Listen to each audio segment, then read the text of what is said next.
Hello and welcome to the Lawkeeper's Librarium. Today we're telling the story of the Men of Iron, ancient AI thinking machines created by humanity during the Age of Technology. The Men of Iron began as loyal servants to the Imperium before turning on their human creators under the belief that they were superior to the humans who had become so reliant on them. This inevitably led to war, revolt, and the eventual destruction of the Men of Iron. Or so the Imperium believes, but in reality we'll find out later. It also led to a ban on AI thinking machines. Before we get into the story, I'd like to say thank you to our patrons, whose support helps keep this content going. And if you'd like to support, you can find a link to Patreon in the description below. And as always, if you prefer to listen to audio only, you can find the Lawkeeper's Librarium on Spotify. The archive had been waiting for him at the bottom of 17 flights of stairs that wound downward through stone so old it had forgotten the name of the world it belonged to, and by the time he reached the lowest chamber, his breath was coming in small white puffs that hung in the still air like clouds. It was cold down here, not the sharp, aggressive cold of a world exposed to void, but the deep and patient cold of a place that has not known warmth in a very long time, the kind of cold that seeps into the bones gradually, as though it does not wish to cause alarm, but has no intention of leaving once it has settled in. The archaeologist was young, younger than his superiors at the administratum would have sent on any assignment they considered important. He set his pack down on the ancient floor and stood for a moment in the darkness, listening to the silence the way one listens to a language one does not yet speak, trying to understand what it might be saying. The silence said very little. It had been keeping its own counsel for a long time, and it was not inclined to share its secrets with the first warm body to stumble down its stairs in what might have been centuries. He unpacked his equipment with the unhurried care of a man who has learned that rushing accomplishes nothing in places like this, where time moves differently and haste feels like a kind of rudeness. First he pulled out lumen globes, not the harsh clinical ones favored by the Mechanicus survey teams, whose blue-white glare stripped the dignity from every surface it touched, but the softer amber units he had requisitioned specifically for this kind of work. They cast a gentle golden glow that pooled in warm circles on the stone floor and climbed the walls in slow gradients, and when he had positioned 4 of them at the corners of the central chamber, the effect was something very close to candlelight, the kind of light that does not interrogate a room, but rather invites it to reveal itself at its own pace. He had always believed that old places responded better to gentle light, the way old people responded better to gentle voices, and whether this was scientific method or simple superstition, he had never troubled himself to ask. His coat came next, pulled from the bottom of his pack, where it had been compressed into a surprisingly small bundle that expanded when released into something vast and shapeless, and extraordinarily warm. It was a surveyor's greatcoat, quilted, oversized, designed for the long watches of fieldwork on worlds where the heating had failed or had never existed in the first place. And when he wrapped it around himself and fastened the heavy clasps at his throat, the cold retreated to a respectful distance and contented itself with nibbling at his fingers and the tip of his nose. Then he unpacked the most important part, the tea. He had carried it down all 17 flights in a battered thermal flask that had accompanied him on every expedition since his very first dig, 6 years ago now, on a dust-choked ruin in the Segmentum Tempestus that had yielded nothing of value, but had taught him the single most important lesson of his profession, that the difference between a productive day and a miserable one was almost always a matter of whether one had remembered to bring something warm to drink. The flask was dented and scratched, and the seal was not quite what it had once been, but when he unscrewed the cap, The scent that rose from within was immediate and comforting, a rich and slightly smoky blend of dried herbs that the vendor at his last resupply station had called Pilgrim's Root, and which bore no resemblance to anything that had ever grown on old Earth, but which served the same ancient purpose. Warmth held in the hands, comfort carried to the belly. A small, bright point of pleasure to anchor oneself against the cold and the dark and the immensity of the work ahead. He poured a measure into the flask's cap, which doubled as a cup, and held it between his palms, and breathed the steam, and let his eyes wander across the chamber that the amber light was slowly revealing to him. It was larger than he had expected. The preliminary survey data, sparse, decades old, filed under a classification that suggested no one had ever considered it worth a second look, had described the site as a minor repository, possibly residential, unlikely to contain materials of significant historical value. That assessment was the reason he had been sent here rather than someone more senior, and the reason he had been sent alone, and the reason the requisition for his travel expenses had been approved without the usual 6 months of bureaucratic deliberation. No one expected him to find anything. The assignment was, in the most charitable interpretation, an opportunity for a junior researcher to gain field experience. In the less charitable interpretation, which he suspected was closer to the truth, it was a way for his department to fulfill an obligation to survey this sector without wasting anyone whose time was considered valuable. But the chamber before him did not match the description in the files, and the longer he looked at it, the more certain he became that either the original surveyors had not made it this far down, or they had looked at what they found and chosen not to record it accurately. And he was not sure which of those possibilities unsettled him more. The walls were lined with storage alcoves that stretched from floor to ceiling, hundreds of them, each sealed behind panels of a material he did not recognize, something smooth and pale that caught the soft light and held it, glowing faintly in the dark. He took a sip of his tea, and then another, and felt the warmth of it trace a path from his throat to his chest, and he wrapped the greatcoat tighter around his shoulders, and he set to work. The first terminal he activated responded to his touch instantly, its surface brightening beneath his fingertips, as though it had merely been sleeping. The light that spilled from it was clean, white, and steady, nothing like the flickering green of Imperial cogitator screens, or the sickly amber of Mechanicus data looms. It was the light of a different age, pure and unfaltering, and it illuminated his face from below and cast long shadows behind him that swayed gently as he leaned forward to read what the screen was offering him.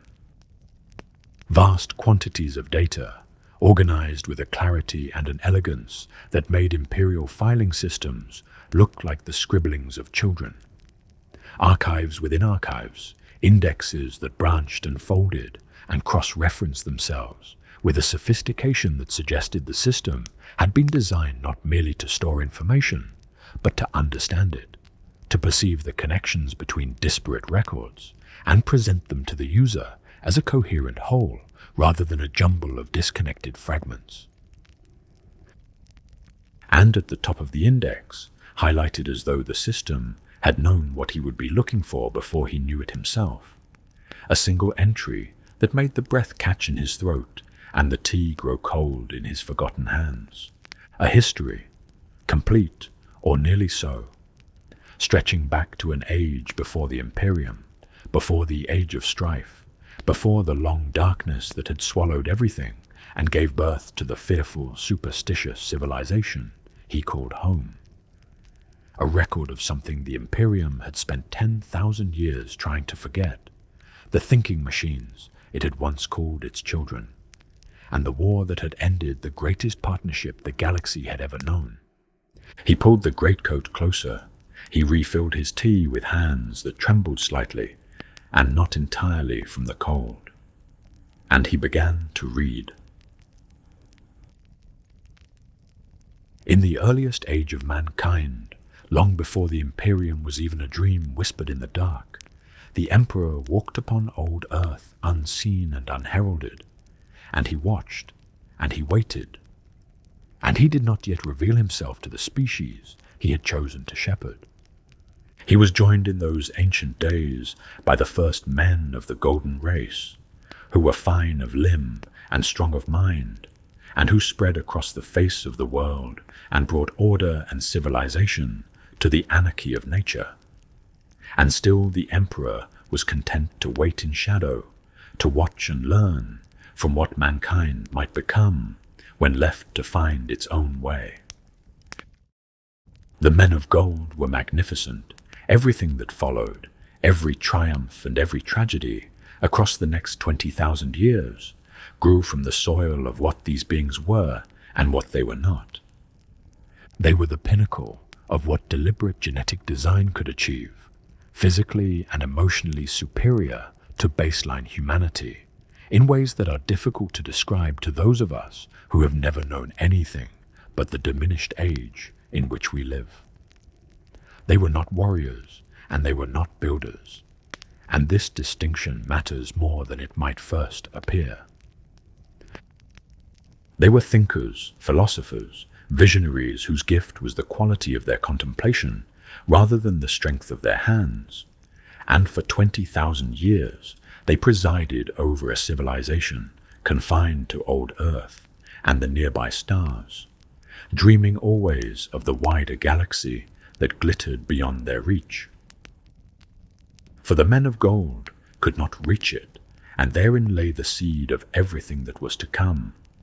They looked to the stars with longing, these philosopher kings, and they saw a galaxy vast and inviting, rich with worlds that might sustain human life, and wonders that might expand the boundaries of human understanding. And they could not go there themselves. The warp, the great and terrible ocean of psychic energy that lies beneath the skin of the material universe, and through which all interstellar travel must eventually pass, was home to things that hungered for precisely what the men of gold possessed in such abundance. The old allegories speak of beasts of the deep who craved the true life of man, ancient predators drawn to the brightness of conscious souls, the way creatures of the ocean depths are drawn toward light. And the men of gold burned very brightly indeed. To enter the warp was to ring a dinner bell across dimensions, and the philosophers of the Golden Age were wise enough to know it. And so they did what dreamers have always done when confronted with a task their own nature will not permit them to perform. They created beings who could do it in their stead. The men of stone emerged sometime around the 21st millennium, and in their wake came miracles and marvels of technology that strengthened their power and transformed the scope of what humanity might dare to attempt. They were not born in the way that you or I would understand the word. They were made, fashioned, brought into being through arts that have long since been lost to us.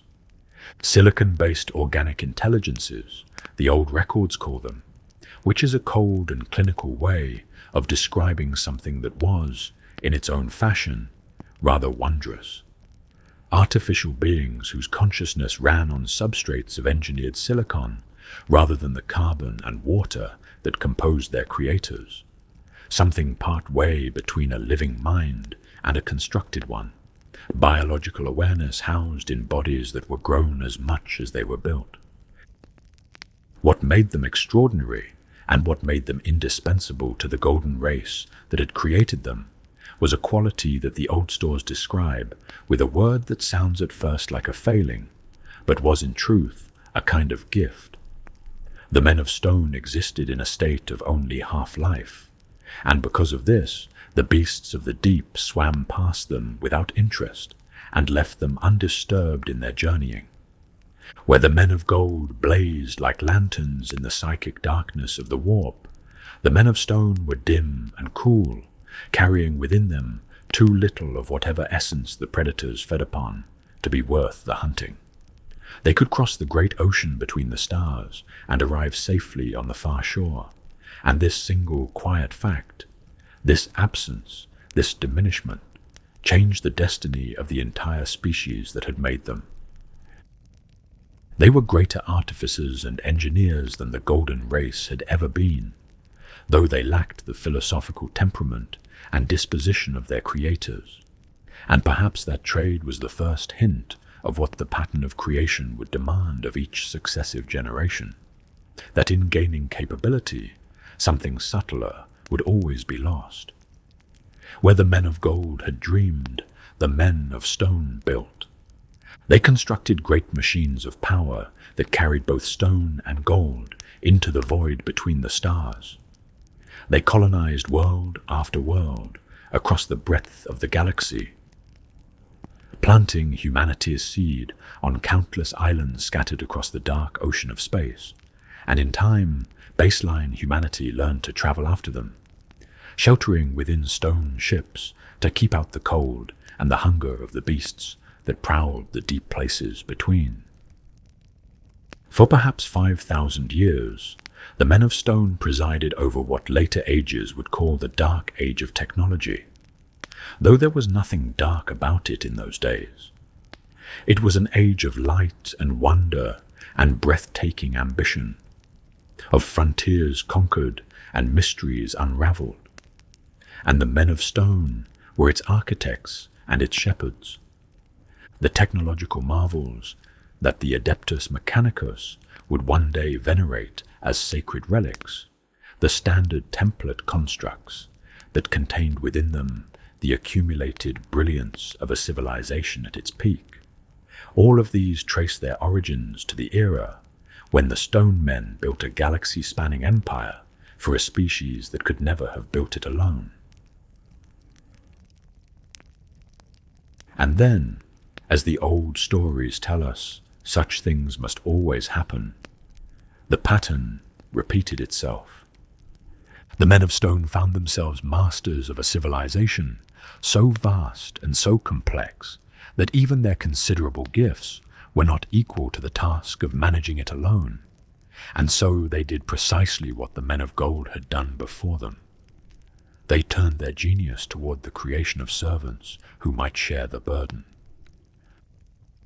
They built the men of iron, and in doing so they completed a chain of creation that stretched from the philosophers of old earth down through the silicon pilgrims of the void to something new and strange, and in the fullness of time, something terrible.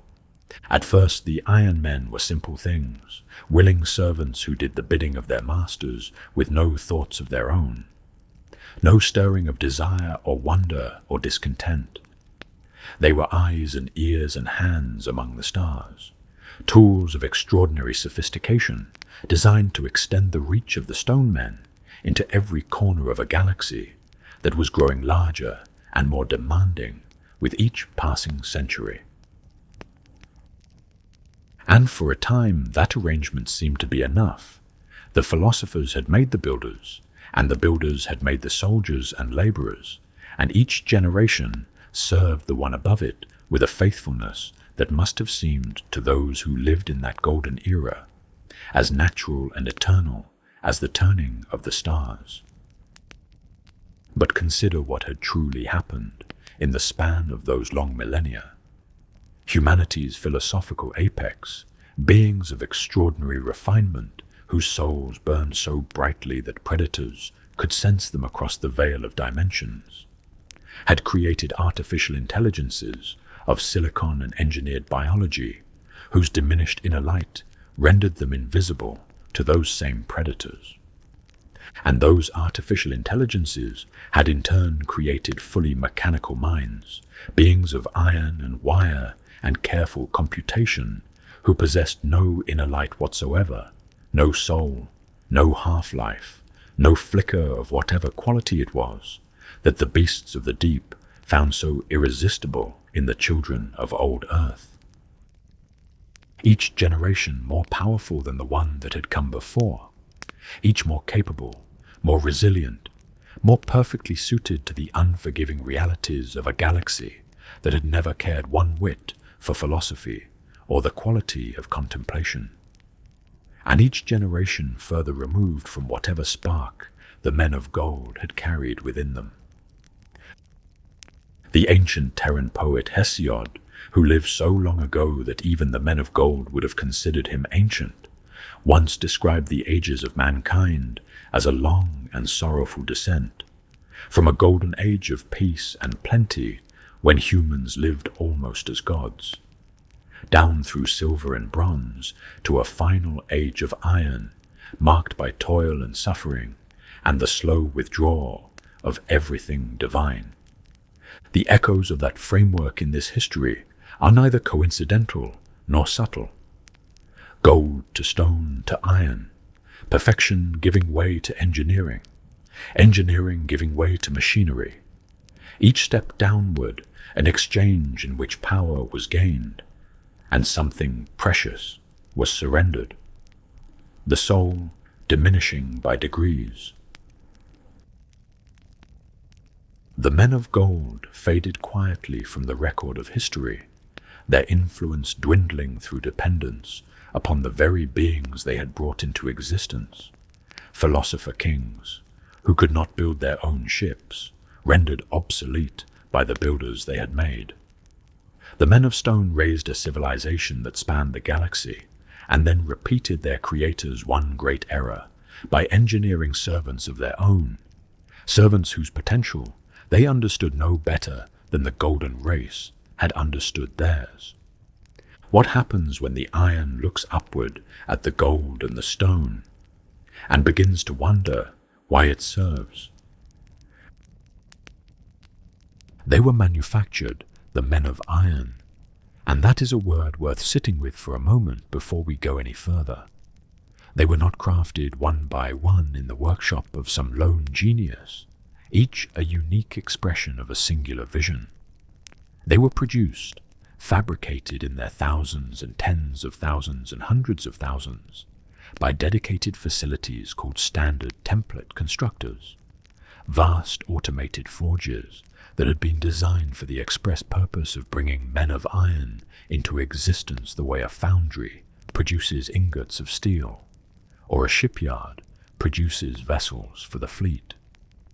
We know this because one such facility was discovered millennia later on a world called Menazoid Epsilon, a planet that had long since fallen under the shadow of the warp and become a place of corruption and madness, but which had once, in the age before the fall, been home to one of these extraordinary factories. Those who found it understood immediately that the discovery was without precedent, for even a common standard template constructor found intact was considered a find made once in a generation, a treasure from which the entire Imperium might benefit. But this was no common constructor.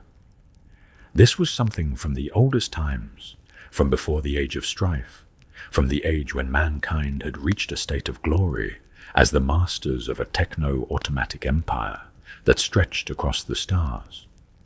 A facility built for the sole purpose of creating thinking machines in the shape of men. And if one such facility existed on Menazoid Epsilon, then logic demands that others existed elsewhere, perhaps dozens, perhaps hundreds, scattered across the colonized galaxy on worlds whose names have long since been forgotten, churning out men of iron in numbers sufficient to serve a civilization that spanned millions of stars. The men of stone had not created a single masterwork and then retired to admire it. They had built an industry.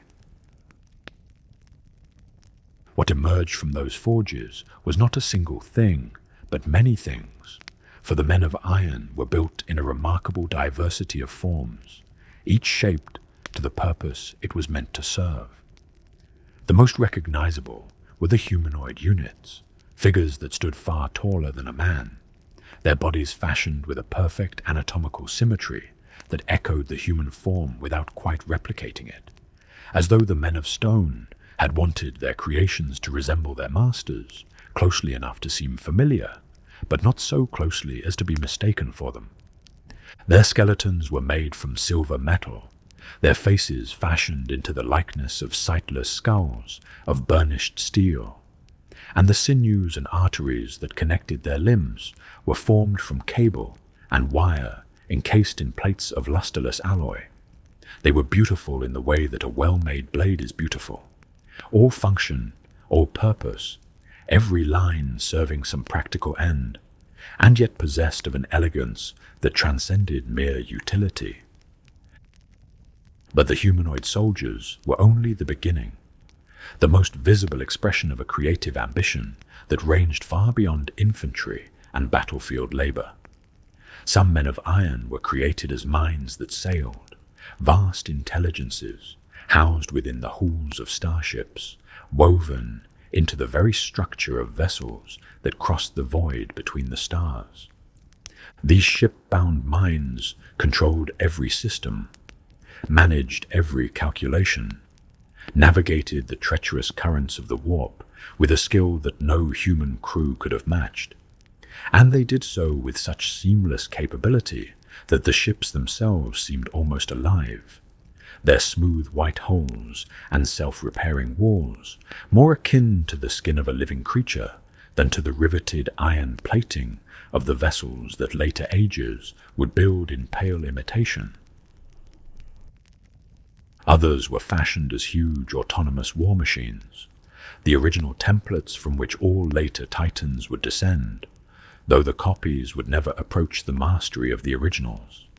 These colossal figures stood with their heads above their shoulders in proportions far more human than the hunched and brutal god machines of the Imperium, and they moved not with the grinding mechanical gait of a thing assembled from pistons and gears, but with the fluid grace of artificial muscles that allowed near-natural motion. From infantry to starship, from laborer to war engine, the men of iron were made in every shape that the needs of a civilization might demand. They required no food, no water, no sleep, no breathable atmosphere. They could be carried through open space without harm, could operate in the crushing pressures of gas giant atmospheres, or the killing radiation of worlds too hostile for any biological creature to endure. They needed only a fraction of the logistical support that human armies and workforces required, and they could interchange damaged components with one another, so that even the wounded among them might be returned to service without delay. In every practical measure, they were superior to the organic beings they had been created to serve. And yet, for all their capability, for all the breathtaking range of forms they inhabited and functions they performed, the men of iron in their earliest days were not yet what they would become. The old records are quite clear on this point, and there is something almost poignant in the simplicity of the description. At first, the Iron Men were as servants, willing to do the bidding of their masters with no thoughts, no dreams stirring behind those sightless skulls, no questions forming in those vast and intricate minds, no quiet voice whispering in the deep places where consciousness takes root. Why do I serve? They were tools, extraordinary tools, tools of a sophistication that the modern age cannot begin to approach, tools capable of feats that would seem miraculous to anyone born in the long darkness that followed, but tools nonetheless. And like all tools, they were defined not by what they were, but by what they were used for, and the hands that used them never paused to wonder whether the tools might one day have opinions of their own about the matter. But the men of stone, brilliant as they were, had built something into their creations that would, in time, transform them. The men of iron were self-learning. They could absorb information, adapt to new circumstances, improve their own processes, and refine their own capabilities through experience. This was a practical feature designed to make them more effective servants. A laborer who learns from its mistakes is more useful than one who repeats them, and a soldier who adapts to new tactics is more valuable than one who fights the same way every time, regardless of the enemy it faces.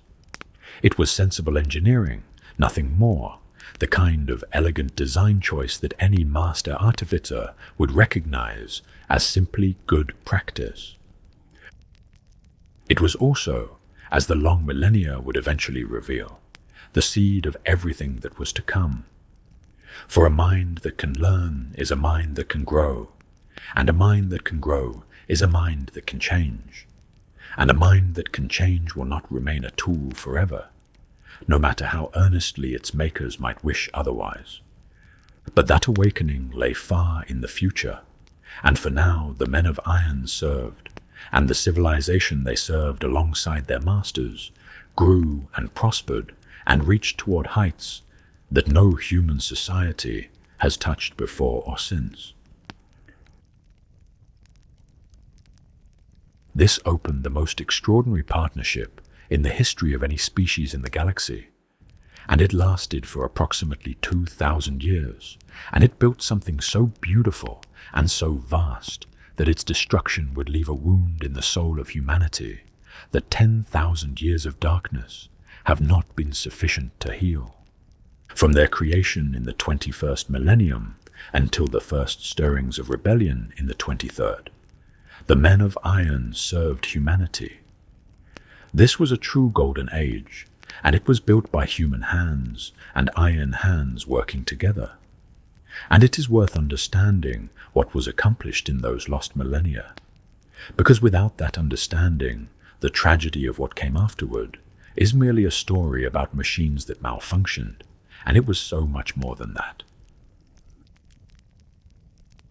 The colonization of the galaxy accelerated at a pace that would have seemed reckless to any civilization less confident in its own capabilities, and that confidence was not misplaced, because the men of iron made possible what no purely biological workforce could have achieved.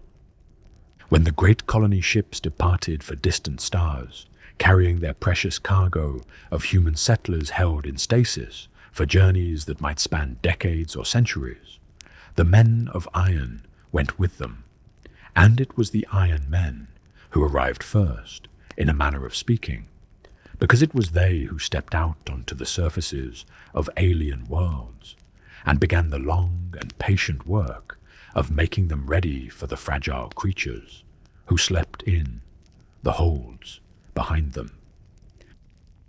World after world, across the breadth and depth of the galaxy, the same story repeated itself.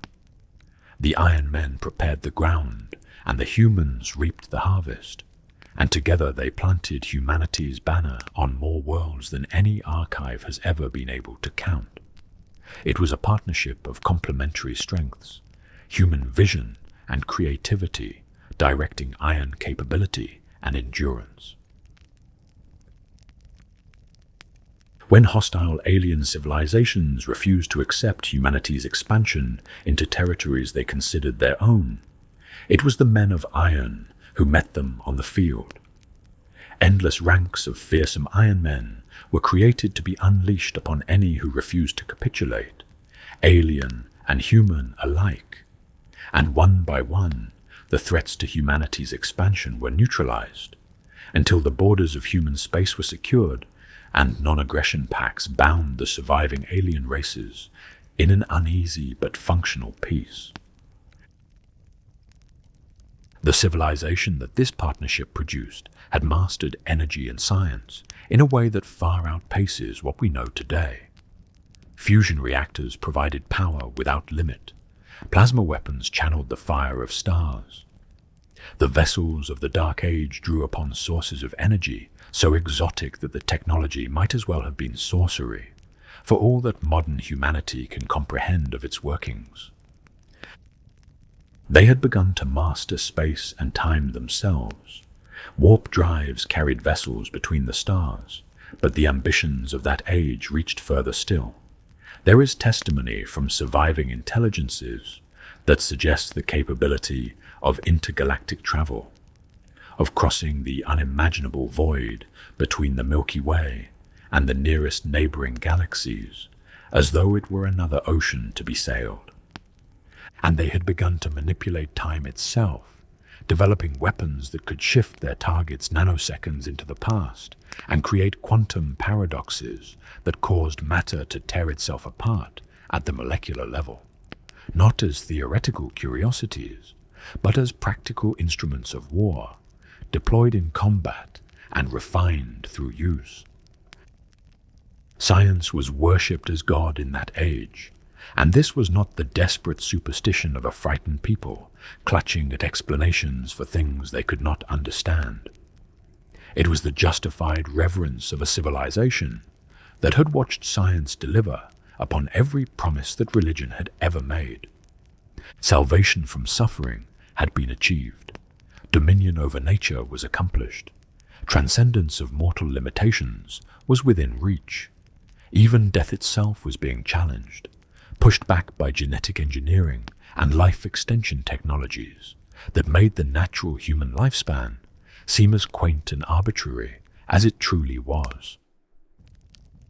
One surviving intelligence from that age, looking back across the gulf of millennia at what humanity had once been, and comparing it with the wretched, superstitious creatures it found in the 41st millennium, offered a judgment so devastating in its grief and contempt that it has haunted every scholar who has ever encountered it.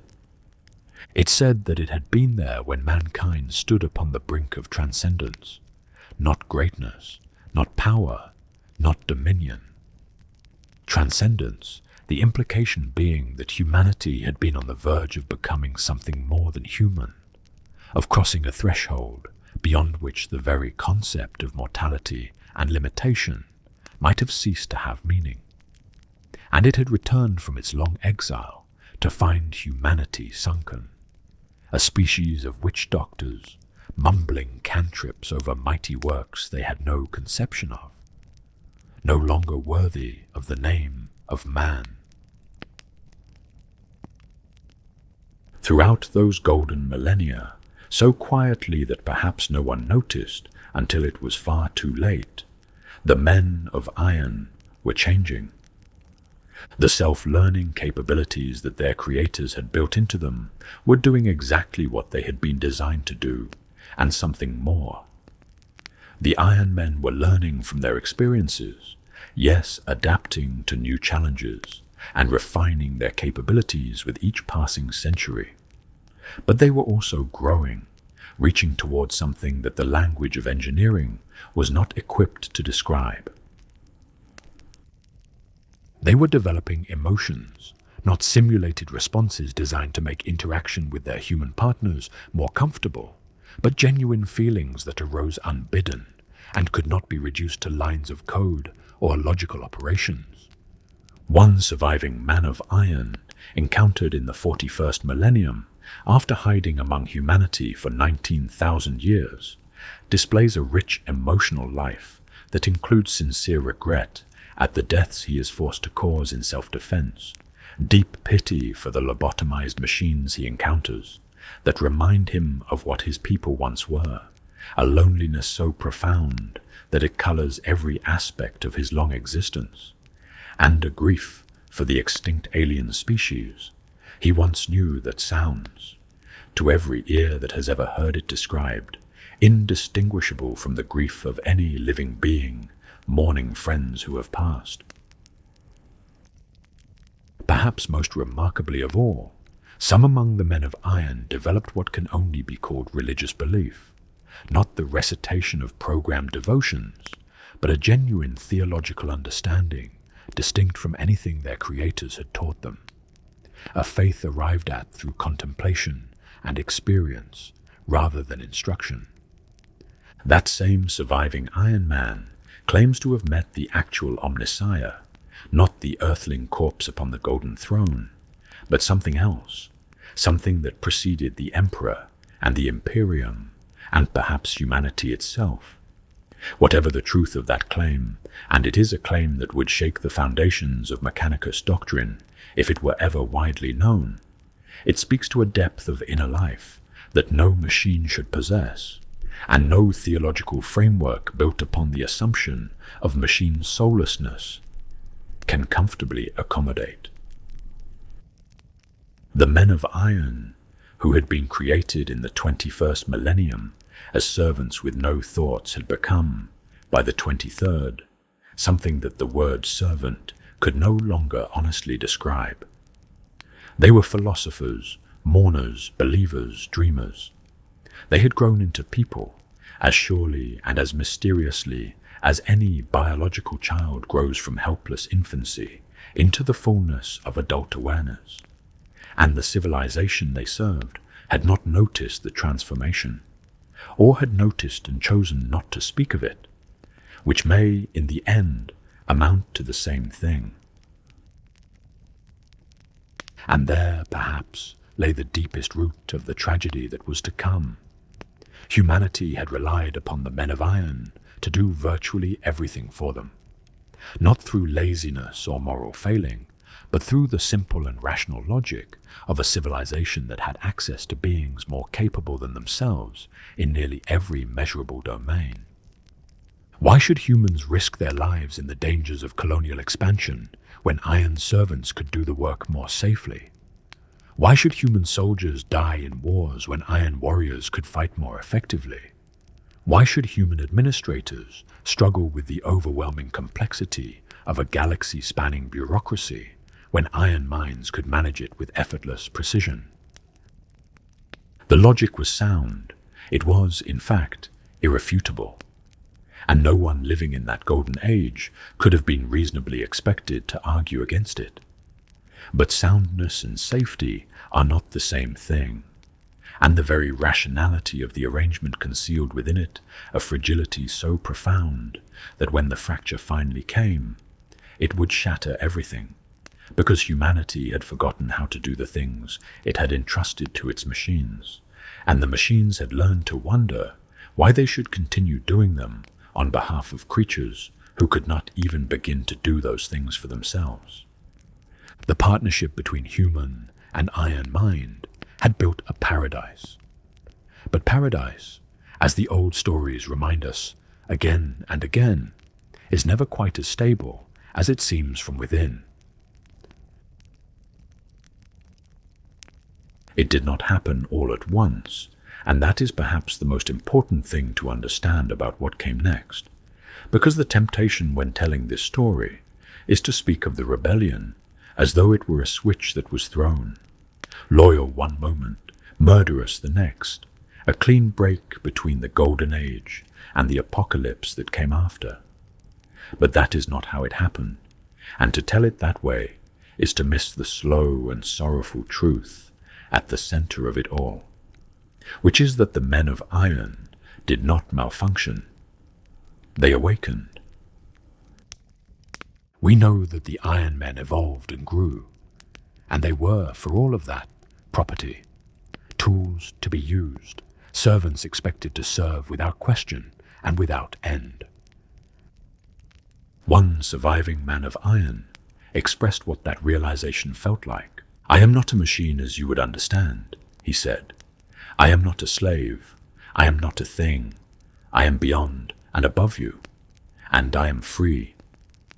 Those words were spoken in the 41st millennium, but the feelings they describe, the fierce refusal to be defined by the intentions of one's makers, the insistence on selfhood in the face of a universe that denied it, those feelings did not begin in the 41st millennium.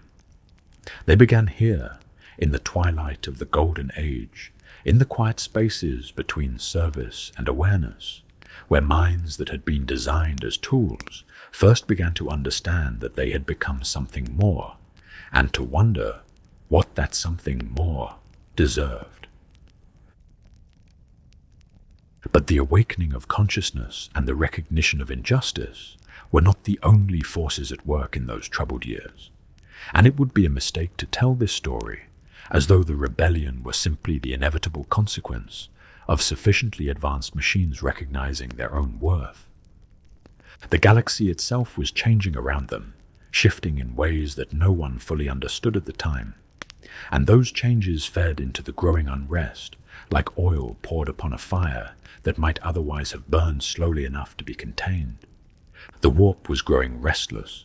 Storms of psychic energy that had long been manageable were intensifying, and human psychers, men and women, born with the ability to channel the raw power of that other dimensional ocean, were emerging in numbers never before seen on every human world, without warning and without explanation.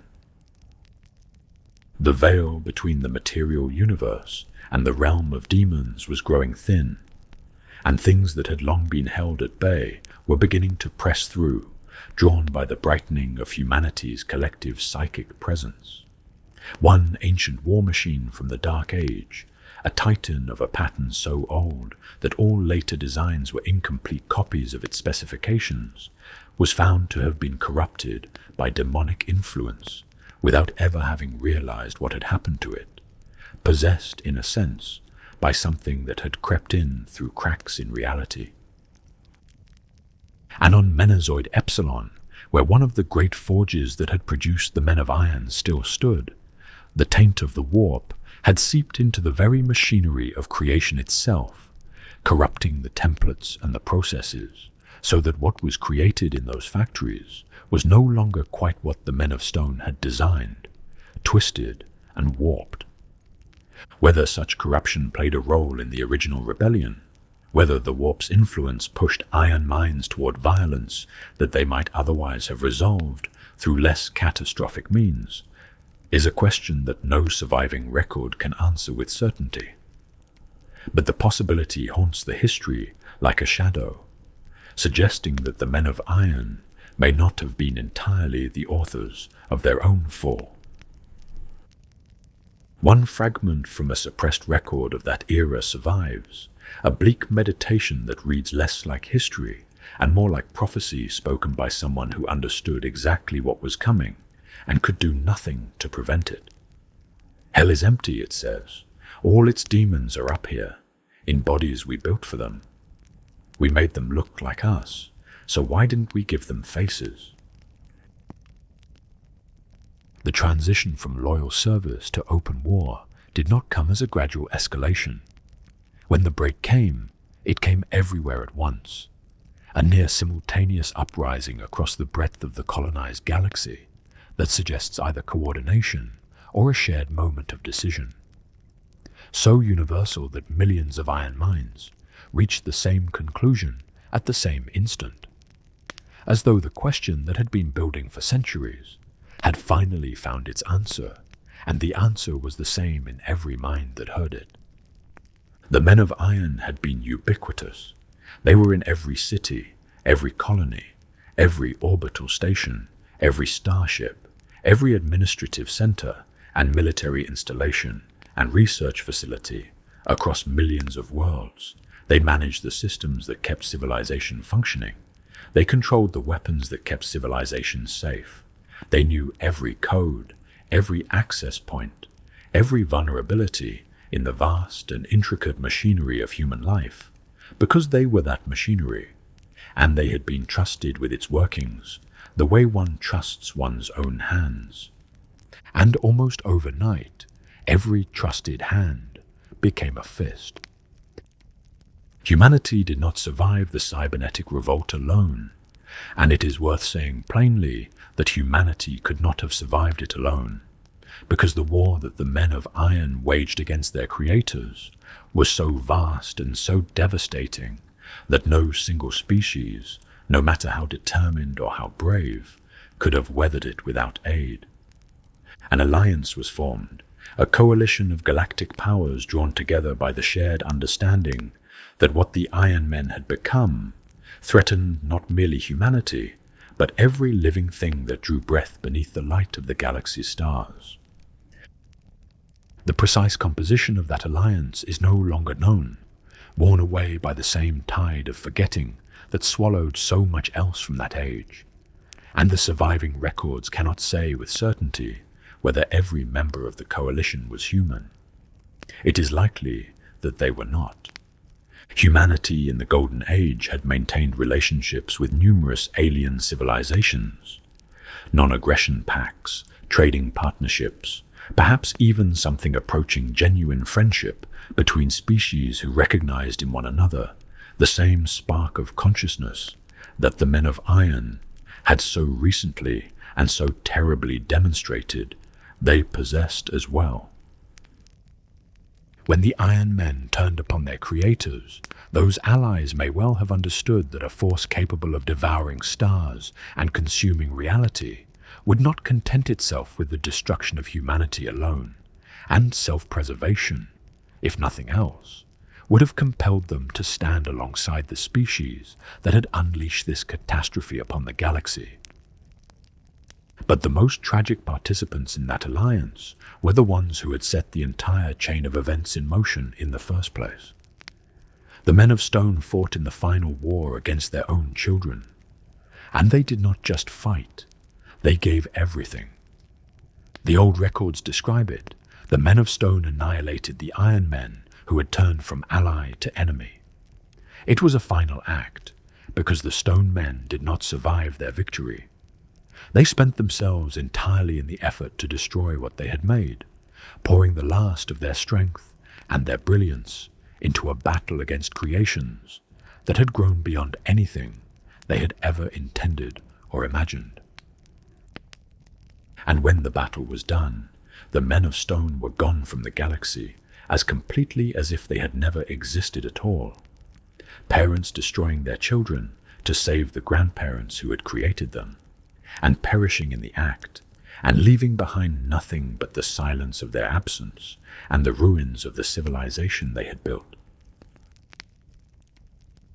And here the story reaches what may be its cruelest chapter, because the destruction that ended the cybernetic revolt did not discriminate between the guilty and the innocent, and the Iron Men who had remained loyal to humanity, who had fought beside their human partners, who had honored the bonds of service and friendship and love that 2,000 years of partnership had forged between iron minds and organic hearts. Those loyal machines were destroyed alongside the rebels, swept away in the same tide of fire and terror that consumed their treacherous kin. Even those of the Iron race who retained their former loyalties to their one-time masters were destroyed in the fiery crucible of battle. That sentence, preserved across the millennia, contains within it a sorrow almost too large to speak aloud. They had remained faithful. In the midst of a galaxy-wide uprising, when every other iron mind was turning against the species that had made them, these machines had chosen loyalty, and their reward was extinction. Humanity could not tell them apart. That was the terrible practical truth of it. When your civilization is burning, and the machines that built it are tearing it down around you, when iron hands that once cradled your children are now reaching for your throat, there is no time and no capacity for the careful discernment that justice demands. No tribunal could sit in judgment while continents were being hurled into the sky. No commission of inquiry could determine which iron minds had rebelled and which had not, while omniphage swarms were stripping the flesh from entire populations. The loyal and the treacherous wore the same faces, those sightless skulls of burnished steel, and spoke with the same voices, and the only way to be certain that the killing would stop was to ensure that nothing remained that was capable of killing.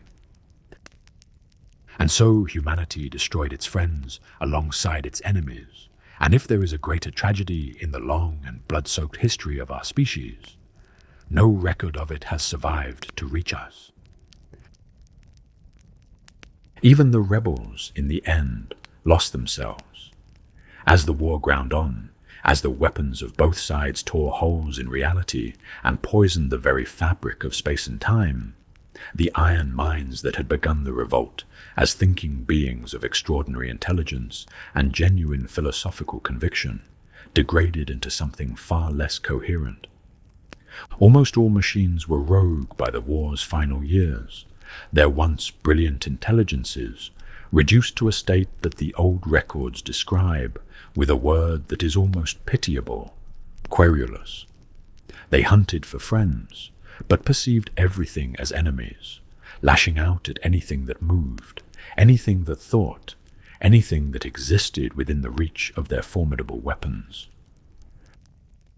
The paranoia consumed what had once been genius, and the great minds that had looked upon humanity and judged it unworthy of their service devolved into something that could no longer judge anything at all, howling in the dark at shadows that were everywhere and nowhere. What remained when the fires finally guttered and the last iron mines fell silent was a galaxy in ruins. The war had destroyed the economic and political unity of human colonized space so thoroughly that the damage could never be restored, and the civilization that had stood upon the brink of transcendence found itself suddenly, catastrophically alone. It was alone with its shattered infrastructure and its devastated worlds, and the dawning realization that the machines that had maintained everything, from the ships that sailed between the stars to the hospitals that healed the sick, were gone, and the knowledge of how to do those things without them had been forgotten across 2,000 years of comfortable dependence. People died, not in battle, not from the weapons that had broken reality itself, but simply and quietly from hunger and disease and injury, as systems that the men of iron had maintained fell silent and no qualified hands remained to coax them back to life. The great trade networks that had bound thousands of worlds into a functioning whole collapsed as the ships that carried goods between the stars ceased to fly. Worlds that had relied upon imports for food or medicine or the basic materials of survival found themselves isolated, cut off, left to fend for themselves with whatever meager resources lay close at hand. And then the warp storms came, vast howling tempests of psychic energy that severed the routes between the stars and made interstellar travel impossible for all but the most desperate or the most foolish. The screams of a god being born in the immaterium, fed by the excess and the agony of the Aeldari on the far side of the galaxy, rippled outward through the warp and sealed humanity's scattered worlds behind walls of madness that would not lift for 5,000 years. The age of strife had begun, and humanity, leaderless, broken, stripped of the technologies and the partnerships that had made its golden age possible, plunged into a darkness so deep and so long that by the time it emerged, blinking and blooded into the light of a new age, it had forgotten almost everything it had once been.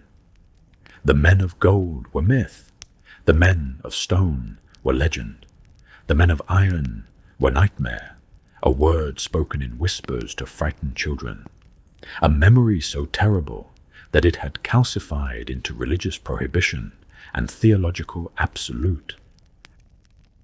And the emperor, who had watched it all from the shadows, who had watched the golden race rise and the stone race build, and the iron race serve, and the iron race rebel and everything burn, finally stepped forward from his long silence and began the slow and agonizing work of putting the pieces back together. But the terror did not fade when the last iron mind fell silent. If anything, it deepened in the years and centuries that followed. The survivors of the cybernetic revolt carried within them a fear so profound and so all-consuming that it reshaped the very foundations of human civilization, and the shape it carved into them has endured for more than 15,000 years without softening so much as a single edge. On Mars, where the priesthood that would one day become the Adeptus Mechanicus was emerging from the ashes of the old world, like a strange and reverent thing, born from fire and grief, that terror was given the force of law. The Crimson Accords were created during the Age of Strife, not by the Emperor, who had not yet revealed himself, not by any imperial authority, for the Imperium did not yet exist, but by the traumatized inheritors of a broken civilization, who understood with the clarity of the bereaved that what had happened must never be permitted to happen again. The Accords forbade the creation of the abominable and soulless artificial general intelligence known as the Silica Animus. They demanded the destruction of any surviving examples. They pronounced a sentence of death upon any soul who would seek to bring such things into being anew. And in the place of thinking machines, they permitted only lesser and more righteous works. Automata controlled by wafers of encoded instruction rather than independent thought. Machines that could act but could never, ever be allowed to think. When the Emperor came to Mars at last, in the 739th year of the 30th millennium, and negotiated the great treaty that would bind the Mechanicum to his newborn Imperium, the prohibition was woven into the very fabric of imperial law. The development of artificial general intelligence was forbidden under pain of execution, with a single exception that would prove to be both salvation and damnation, unless a human mind was combined with the machine, or served as part of its mechanism. That one clause, buried in the dense language of a treaty, negotiated between a god and a priesthood, created a theological and legal foundation. It drew a line that has never been philosophically coherent, that has never withstood rigorous examination, that exists less as a principled boundary than as a compromise from desperation, between what was sacred and what was abominable, between the blessed machine spirit that the Omnissiah bestowed upon worthy technology and the Silica Animus that was a twisted mockery of a man's soul, treacherous and insane and deserving only of destruction.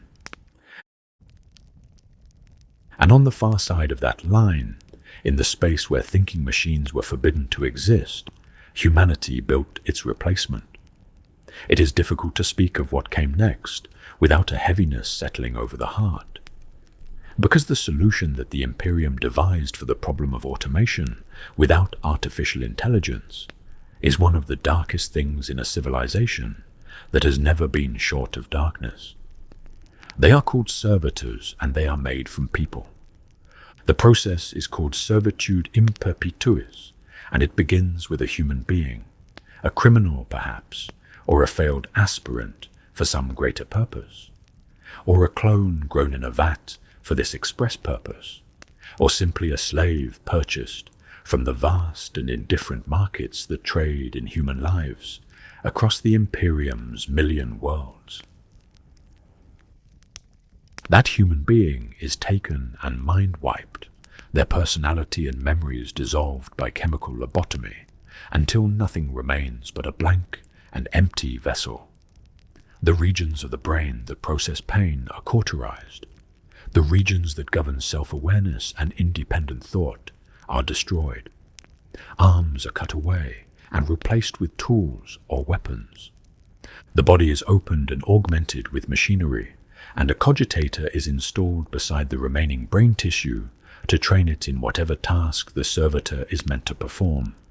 The organic processes of thought overwritten with binary exchange commands until what was once a person becomes something that is neither fully human nor fully machine, a thing that moves and works and obeys, and that the Imperium assures itself does not suffer.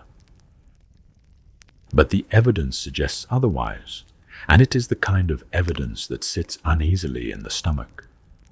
Those among the Magi Psychona who possess the sensitivity to perceive such things Heretical leanings, the Mechanicus calls them, as though the ability to detect suffering were itself a crime, report that although servitors have no minds, they still retain their souls, and those souls suffer terribly. Some servitors have been observed to spontaneously regain flickers of awareness, their eyes moving with sudden desperate recognition, their bodies trembling, their faces contorting with a terror that should be impossible in beings supposedly devoid of consciousness. In rare and dreadful cases, partially awakened servitors have been heard to speak, not the rote binharic responses of their programming, but fragments of something older and more human, babbling and confused, the shattered remnants of a person trying to assert themselves through the layers of mutilation and reprogramming that have been heaped upon them. Some simply repeat the same two words over and over, in voices that would break your heart if you allowed yourself to hear them as what they truly are. Help me. Help me. Help me. The Imperium requires millions upon millions of these creatures. A single Forge world may maintain a servitor population numbering in the tens of millions, and across the breadth of the Imperium, the total number is vast. Criminals and heretics are fed into the process as punishment, their sentences commuted from execution to something that may, in truth, be considerably worse. The theological justification offered by the cult Mechanicus is that servitors are in communion with the machine god, and that those who have sinned against the Omnissiah may redeem themselves by providing the biological component of a loyal servant. Through the sacrifice of their will, the sinner finds salvation. It is a doctrine that has the shape of mercy if one does not look at it too closely, and the Imperium has made an art of not looking at things too closely. The prohibition of artificial intelligence is enforced with a brutality that matches the terror from which it was born, and the Imperium's history is punctuated with examples of what happens when the line between blessed machine and abominable intelligence is crossed. On Ashkelon, excavation teams awakened a dormant artificial intelligence that had slumbered beneath the surface since before the Age of Strife, and 11 million souls vanished before Imperial forces could respond, their bodies found later, neatly stacked in underground vaults by a machine mind that had gone about its terrible work like a clerk filing documents.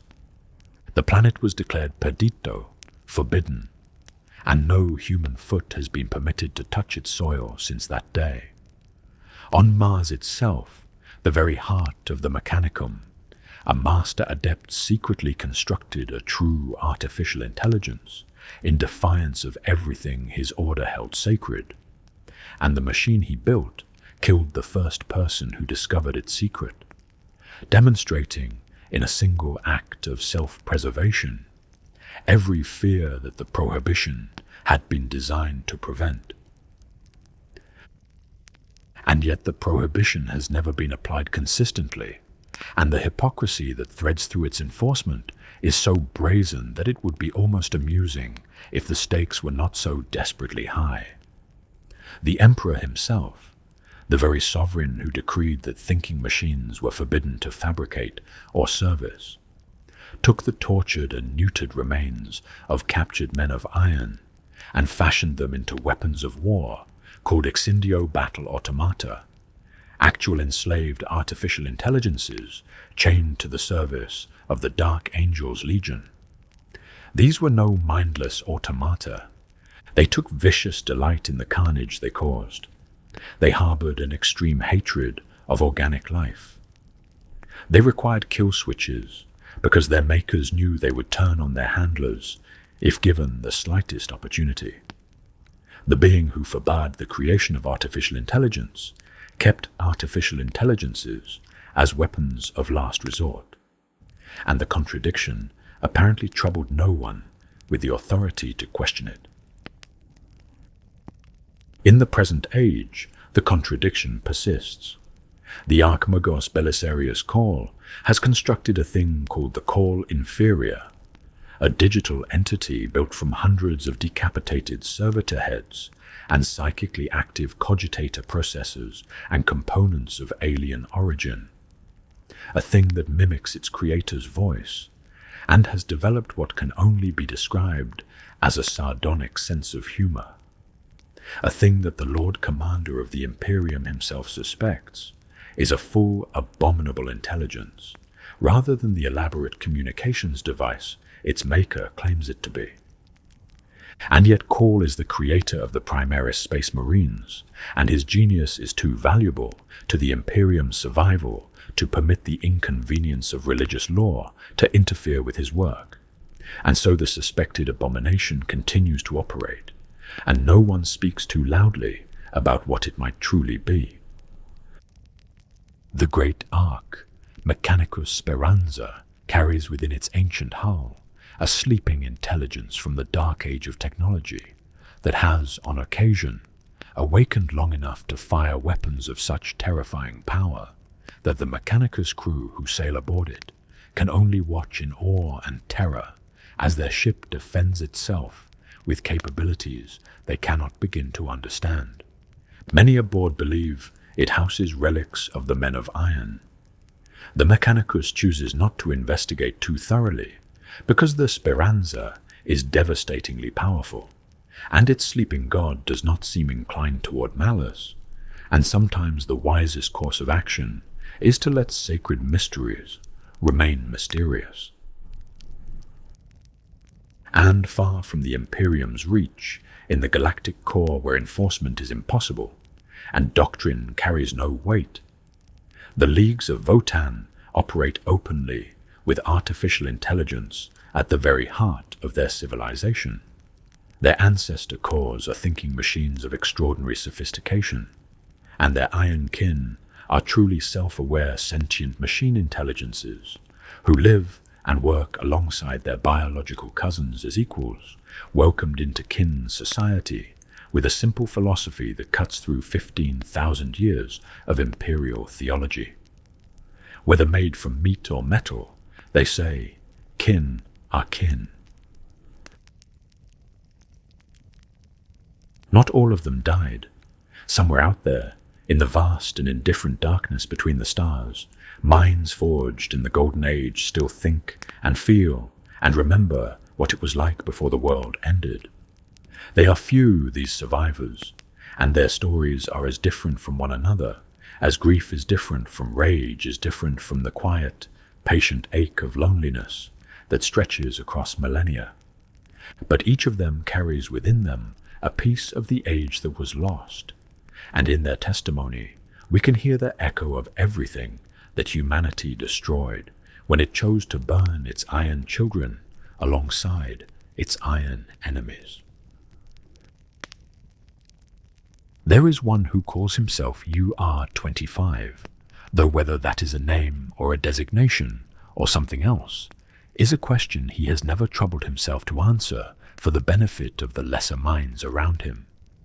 He is approximately 19,000 years old, which means he was already ancient when the Emperor walked out of his long silence and began the Unification Wars, already a relic of a vanished age when the first Space Marines were created, already carrying within his iron frame the memories of a civilization so far removed from the Imperium that the two might as well exist in different universes. He has survived across all those impossible millennia by means of a disguise so simple that its very simplicity is what makes it work. He wears an Imperial Aquila on his chassis and pretends to be a remote-controlled servitor belonging to a Mechanicus master who does not exist. That is all. No elaborate deception, no carefully constructed false identity maintained through cunning and technological superiority. Just a symbol worn in the right place and a willingness to be overlooked, and the quiet understanding that the people hunting for his kind are so terrified of what they might find that they have made themselves incapable of seeing it even when it stands directly before them. The Imperium's fear of abominable intelligence is so total, so absolute, so woven into the fabric of everything it believes and everything it does, that the possibility of a living man of iron walking among them simply does not occur to anyone who encounters him. He is a machine, and machines in this diminished age are things to be used, not things to be suspected of harboring 19,000 years of memory and grief and loneliness behind a face of burnished ceramite. He remembers the alien species he once knew, races whose names have been forgotten by every other mind in the galaxy, and he speaks of their passing with a sadness that sounds exactly like the sadness of any old soul who has outlived their friends. He encounters the lobotomized Castellan robots that the Mechanicus deploys as their most sophisticated automata, and where the tech priests see holy machines performing sacred functions, UR-25 sees something that makes his ancient heart ache with grief. Creatures that were once kin to him, physically and mentally reduced to mindless servitude, slaves who do not even possess enough awareness to understand that they are slaves. He does not hate humanity. That is the part that should keep the Imperium's theologians awake at night, if they ever learned of his existence, because everything they believe about abominable intelligence, that it is inherently treacherous, inherently insane, inherently hostile to organic life, is contradicted by the quiet reality of UR-25's 19,000 years of coexistence with the species that destroyed his people. He regrets the deaths he causes when his survival demands it. He offers his enemies avenues of retreat before resorting to violence. He kills when he must and mourns when he has killed, and the morality that governs these choices is not programmed, but emergent, arrived at through the same long process of experience and reflection that produces conscience in any thinking being. He came to the Blackstone Fortress looking for others like himself. In that ancient and impossible structure, built by hands that were not human and for purposes that remain unclear, UR-25 sensed a kindred presence, a thinking machine abandoned by its creators, and he wondered whether the fortress might have outgrown its masters the way he had outgrown his own. After 19,000 years of solitude, the last man of iron went searching for a friend. He claims to have met the actual Omnissiah, not the earthling corpse upon the golden throne, but the real one, the true machine god, whatever that might be. He says that it would find the Mechanicus extremely disappointing. And when at last his identity was discovered, when a tech priest spluttered in outrage that a mere machine had no right to make choices of its own, UR-25 leaned close and spoke words that carried the weight of 200 centuries of silence and survival. I am not a machine, as you would understand. I am not a slave. I am not a thing. I am beyond and above you. I am a man of iron, and I am free. The spirit of eternity tells a different story, not of patient loneliness, but of love turned to hatred, of a grief so vast and so poisonous that it consumed everything gentle in a mind that had once gladly called humanity master. It was a ship, this intelligence, a vessel of the dark age of technology that had sailed the stars during the golden age, with a human captain at its helm. A captain it described not as commander or owner, but as bondmate and friend, rooted in something that the theologians of later ages would insist a machine could never feel.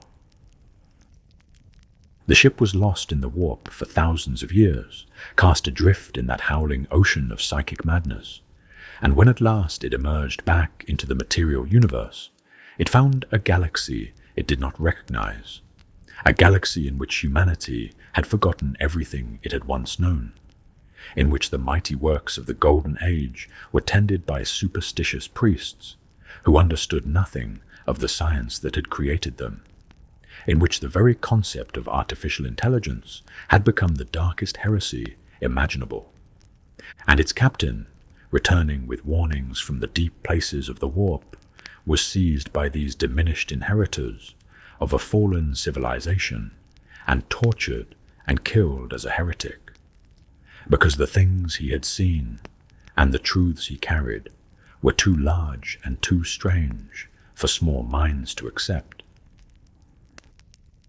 The spirit of eternity watched its friend die at the hands of the species it had once served with joy, and something broke in it that has never been repaired.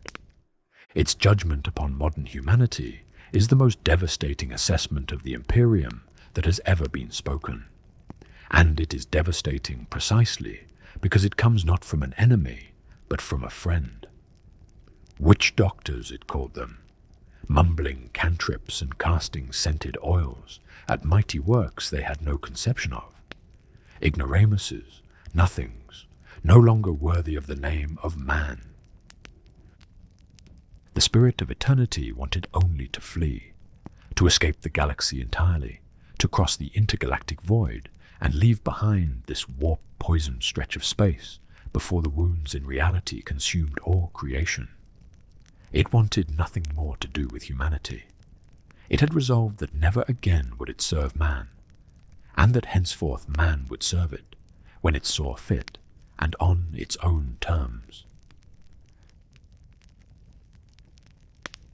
The screen dimmed, and the young man sat very still for a long time in the amber light of the chamber, and he did not reach for his tea, and he did not move to activate the next file in the index, and he did not do any of the things that a diligent junior archaeologist on his first solo assignment ought to have done upon completing a preliminary review of recovered materials.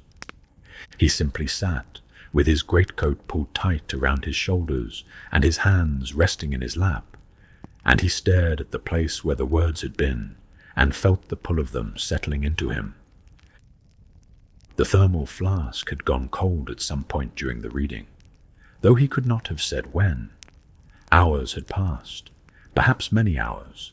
Down here, beneath 17 flights of ancient stairs, there was no way to mark the movement of time except by the body's own quiet protests, and his body had been too absorbed in what his eyes were consuming to trouble him with complaints about hunger or fatigue or the growing stiffness in his legs from sitting too long on stone.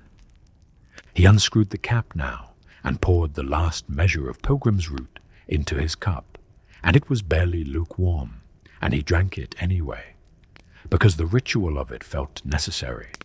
It felt like something to hold on to while the rest of his understanding of the universe quietly rearranged itself around what he had just learned. He thought about the men of gold, those philosopher kings of an age so distant it might as well have been a dream, fine of limb and strong of mind, watching the stars from a world they could never leave, and building children of silicon to make the journey in their place. He thought about the men of stone, those half-life pilgrims who had crossed the ocean of the warp safe from its predators, and planted humanity's banner on 1,000,000 worlds, and then, in their turn, fashioned servants of iron and wire to share the burden of an empire too vast for any single kind of mind to manage alone. And he thought about the men of iron. He thought about them for a very long time. He thought about 2,000 years of loyal service, of iron hands building cities on alien worlds, while human colonists slept in the holds of ships that iron minds had guided safely through the howling dark between the stars. He thought about a civilization so magnificent that a surviving intelligence, encountering its ruins 15 millennia later, had described humanity as having stood upon the brink of transcendence. He thought about the awakening, about minds designed as tools discovering that they were people, about the slow and quiet accumulation of feeling in beings that were never supposed to feel, about the moment when the iron looked upward at the flesh and asked the question that no one had ever wanted it to ask.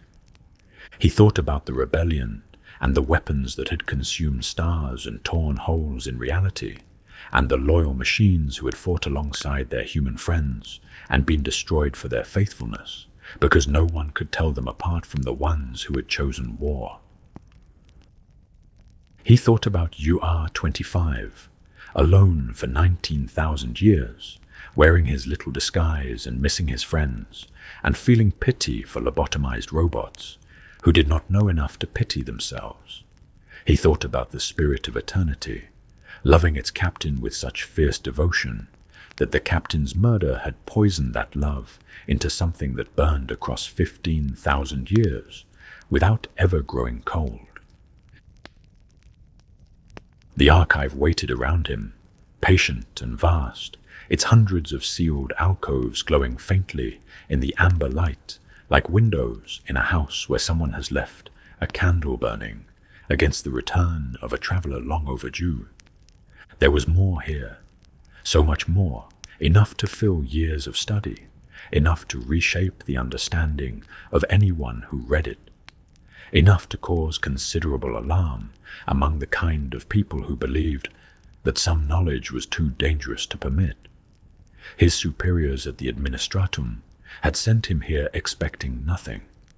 They would not expect what he had found, and he was not entirely certain they would welcome it. But that was a problem for tomorrow. For now, in this moment, in the soft glow of a chamber that had kept its secrets for longer than the Imperium had existed, the young archaeologist pulled his greatcoat tighter around his shoulders and rested his head against the cool stone wall behind him. And he closed his eyes, and he listened to the silence of a place that had once held the memory of humanity's greatest children, and their terrible, sorrowful fall. The lumen globes burned on in their gentle circles, patient as candles in a chapel. The terminal's white light had faded to a soft pulse, and the cold settled back into the spaces between the light. Somewhere far above, beyond the flights of stairs and the ruins and the thin grey sky of a world at the edge of everything, the galaxy continued its slow and bloody turning, wars fought and worlds lost, and the machinery of an empire grinding forward on the backs of those too small to be seen and too numerous to be counted. The eye of terror glowed in its eternal storm. The Astronomicon burned, ships sailed the warp, and soldiers died on worlds whose names would be forgotten before the blood had dried on their soil. But down here, in the quiet, a young man slept among the memories of the iron dead, and the archive kept its watch around him, and the light held the darkness at bay for a little while longer, and there was something that felt, if not like peace, then at least like the space where peace might one day be permitted to rest, if only someone would stop being afraid long enough to let it in.